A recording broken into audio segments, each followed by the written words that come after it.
Hi friends, I hope you're having an awesome week so far, and I hope that you're staying active and healthy. Today we're going to do a strength workout for our lower body, and then we're going to do a 12-minute EMOM, which means 12-minute each minute on the minute. Our past two workouts we talked about physical activity and the benefits for your body that go beyond just being fit. When you're active, we learned that your brain releases endorphins, which make you happy.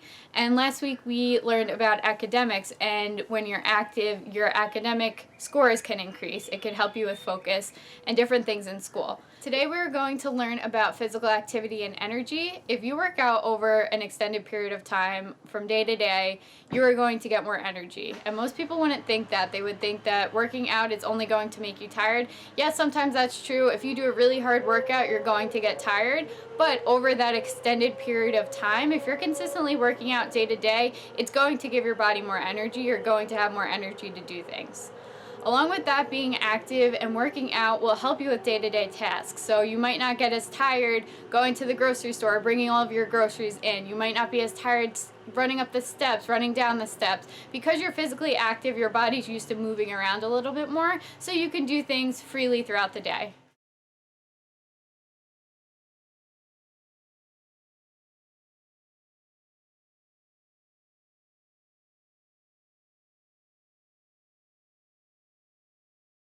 To do the goblet squat, you need to know how to do an air squat first. With your air squat, you might remember our cues, which were feet shoulder width apart. Again, that means our feet aren't really far apart. They're not outside of our shoulders, and they're not too close together. They're going to be shoulder width apart. So we're going to have our feet shoulder width apart, and they're going to be planted on the floor. So that means I don't want to be rolling onto my toes or rolling onto my heels. I'm going to drive my knees out, and I'm going to keep my chest proud. Keeping my chest proud means that I'm not going to hunch over like this. I'm going to squat down, keeping my chest proud like this, and driving my knees out. For a goblet squat, you're going to take an object, and this is only if you can do an air squat comfortably. If you can't do an air squat comfortably, you could just do the air squat with no weight. You're going to find an object, you're going to place the object at your chest, and you're going to follow the same exact cues. I'm squatting down, and I'm coming back up. You'll see that my chest is still proud, and my knees are driving out. Just a reminder, driving my knees out means when I'm squatting, I don't want my knees to cave in like this. I want to drive them out. Our next movement is going to be the reverse lunge. I'm going to have my right foot planted. I'm going to step back with my left foot, and I'm going to lower it to the ground. So I'm going to drive my left knee down to the ground until it's just about hitting the ground, and then I'm going to stand up. When I'm doing this, I want to make sure that my right knee is not over my toe. So you can see it from the side. I'm going to start with my feet together. I'm going to step my left foot back, and I'm going to lower down to the ground. When I'm coming up, I want to put all of my weight in my right foot and drive up through my right foot. So all of my weight right now is in my right foot. If you want to add a challenge, you can take a weight just like you would with the goblet squat. You're going to hold it at your chest. You're going to step back and do a lunge like this. During our workout, we are going to be doing alternating lunges. So that means what you just saw me doing, I'm going to take turns with my feet. So I'm going to step back, step up, step back, step up. For your lunges, your rep scheme is 16 lunges. So that's 8 on each leg. So if I'm doing a lunge, this is 1, 2, 3, 4. And I'm going to go all the way up to 16. Okay, our warm-up today, we're going to start with 20 toe taps. For the toe taps, you need an object. It doesn't have to be tall like this. It could be a little shorter. If you have something that's like this thick, that's okay too. Get something that you could bring your toes to. So we're going to do just jumping from foot to foot. Our next movement is high knees. We went over this the other day. You're going to put your hands out in front, and you're going to get your knees to your hand and try to move quickly. Then the next movement is 5 air squats. We want to get our legs nice and warmed up. Remember our cues for the air squats: feet flat, driving our knees out, and keeping our chest proud. Okay friends, it's time for your warm-up. Today we are going to be doing 20 toe taps, 10 high knees, and 5 air squats. You're going to complete this 3 times through. After you complete 3 rounds of your warm-up, go to the next screen where you will see your cues and your rep scheme for the strength portion of the workout.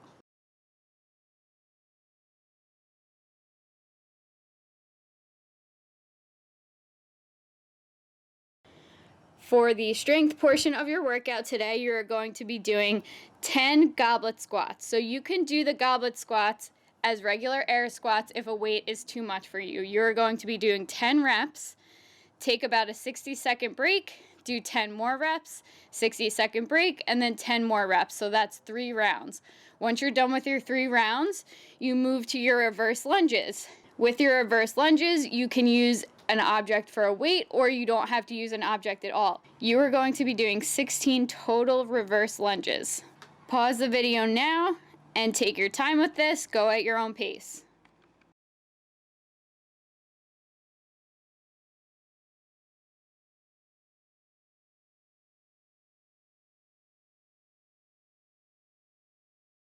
Okay, everyone, great job with your strength. Next up is the WOD. The next part of your workout is a 12-minute EMOM, which stands for each minute on the minute. You're going to be doing a different exercise. The first movement is 5 push-ups at the first minute. The second minute is 10 sit-ups or 10 butterfly sit-ups, and the third minute is 15 strict press or shoulder press. After you complete these 3, you're going to be doing the same movements again. So that means the 4th minute you'll do your push-ups, the 5th minute you're going to be doing your sit-ups, and then the 6th minute you're going to be doing your strict press. We're going to be going through the push-up. I'm going to go through 3 different variations of this. The push-up is a very, very important skill to learn. It's so easy to do wherever you are. You don't need any equipment, and it's something that we can all work on and get stronger at. The first variation is a standard push-up. I'm going to put my hands shoulder width apart, or maybe a little bit further than that. Whatever feels comfortable for you is okay. We just don't want our arms way too wide out to the side. I'm going to start in a high plank position, and I'm going to lower my body to almost hitting the floor, and if I want to, I can hit the floor. It's whatever you're comfortable with. And I'm going to push up. When I'm pushing up, I want to push through my palms. The next movement is the hand release push-up. This is the same form as the normal push-up, but when you get to the bottom, you release your hands off the floor and then you push back up. It gives you a little bit of a break when you're doing the push-up, so this is a really good way to move up to the standard push-up instead of going onto your knees or doing an easier modification. So this is what most of us are going to be doing during the workout. You're going to start in the high plank position. You're going to lower to the floor, release your hands at the floor, and then you push back up. Release and push back up. When you're pushing up, you want to make sure your back is still flat. When I'm doing a push-up, I don't want my hips to dip too far down, and I don't want my hips to push too far up. Our last variation is doing the push-up from your knees. So I'm going to have my knees planted. It sometimes helps to cross my feet, and I'm going to start with my arms extended. I'm going to lower down, and then I'm going to push back up.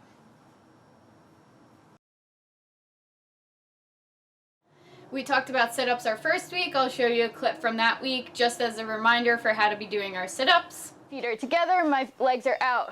I'm going to lay backwards, and then I'm going to pull myself up and try to touch right out in front of me.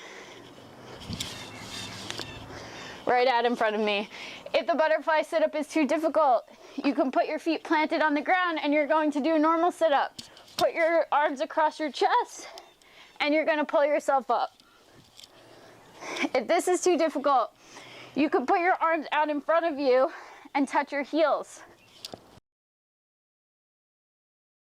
I'll show you a reminder from last week of how to do the shoulder press. I'm going to take my object with both hands and put it at chest level, and I'm going to press my object overhead.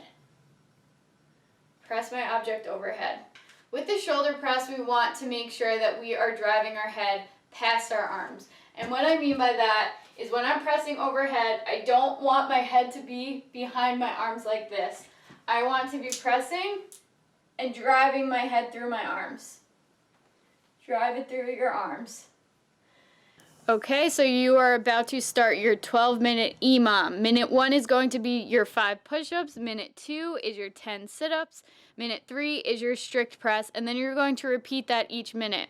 So when you do your 5 push-ups in the first minute, if you have 30 seconds to rest, take that time to rest. You're not going to move on to your sit-ups until you reach minute 2. Then you do your 10 butterfly sit-ups, rest the remainder of that minute, and then you're going to be moving on to the strict press when you're doing the 15 reps. Okay, minute 1, you're starting with your 5 push-ups. Exercise.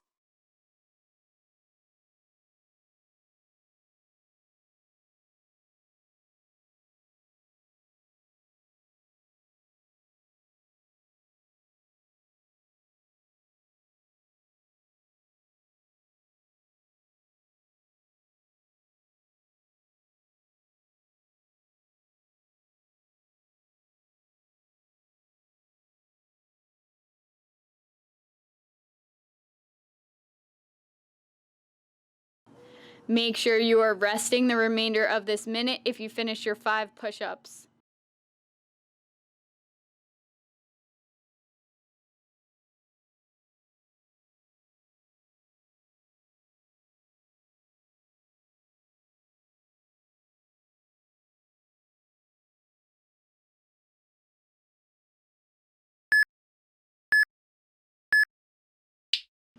Minute 2 is your 10 butterfly sit-ups. After you complete the 10, rest for the remainder of the minute.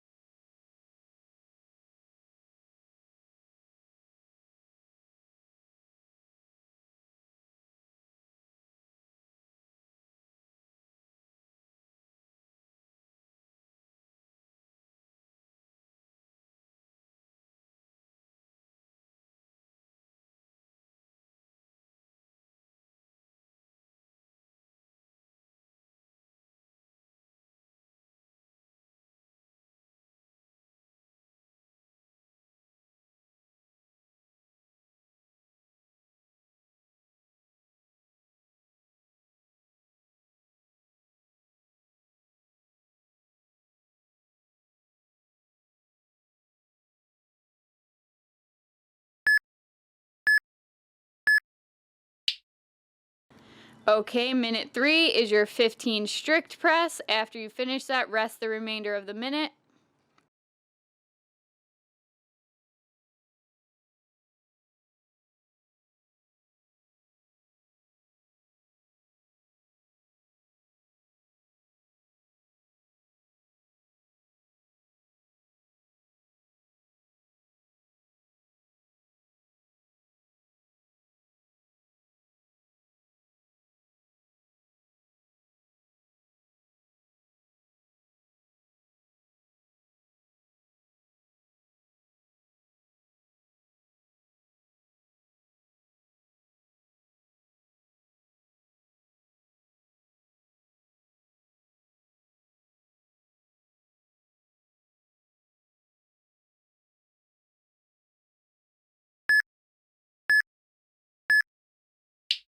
Great job. Now you're back to your 5 push-ups.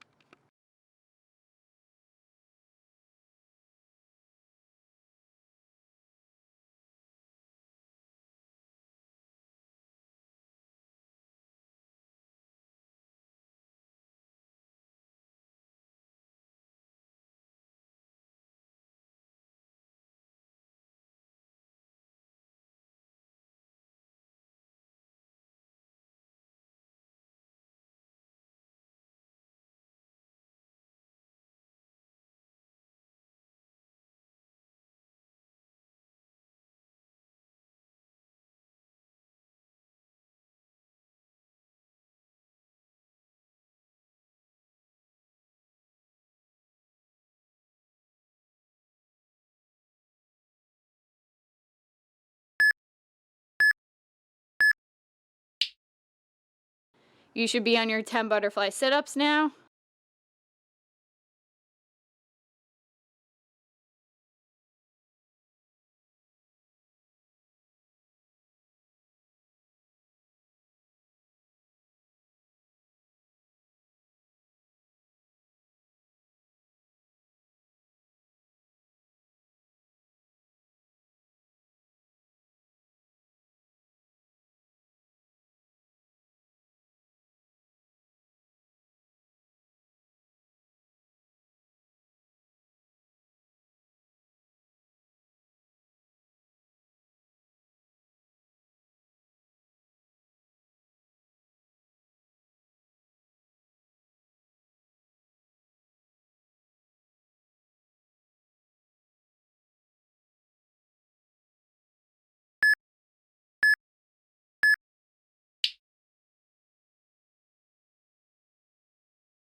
You are halfway done.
Awesome job. Keep going.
Keep it up. You're almost there.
Done.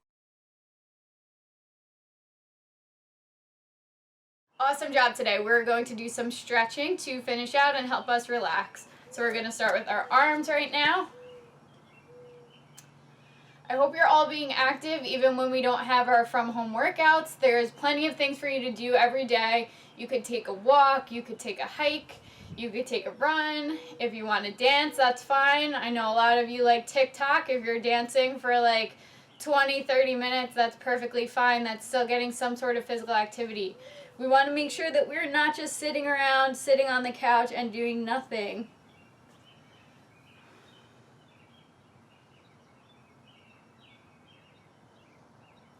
All right, let's do this side again. I went a little too quick.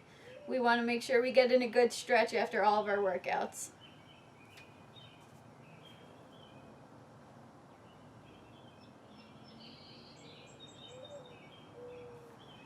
Also, it's always a good idea to eat before and after our workouts. If you don't want to eat before, that's okay, but eating after the workout is very important. You want to get some protein, you want to get some carbs in. Vegetables are always great. I know not everyone likes vegetables, so if we're going to focus on something, let's just make sure we're getting some protein in and some carbs. Carbs will help give you energy, and it helps to fuel your body after the workout. All right, let's end with the butterfly. And you could always do more stretching afterwards. If your body's a little sore, that means you should stretch a little bit. Soreness is a good thing, though. That means that your body's working and that you're gaining some muscle.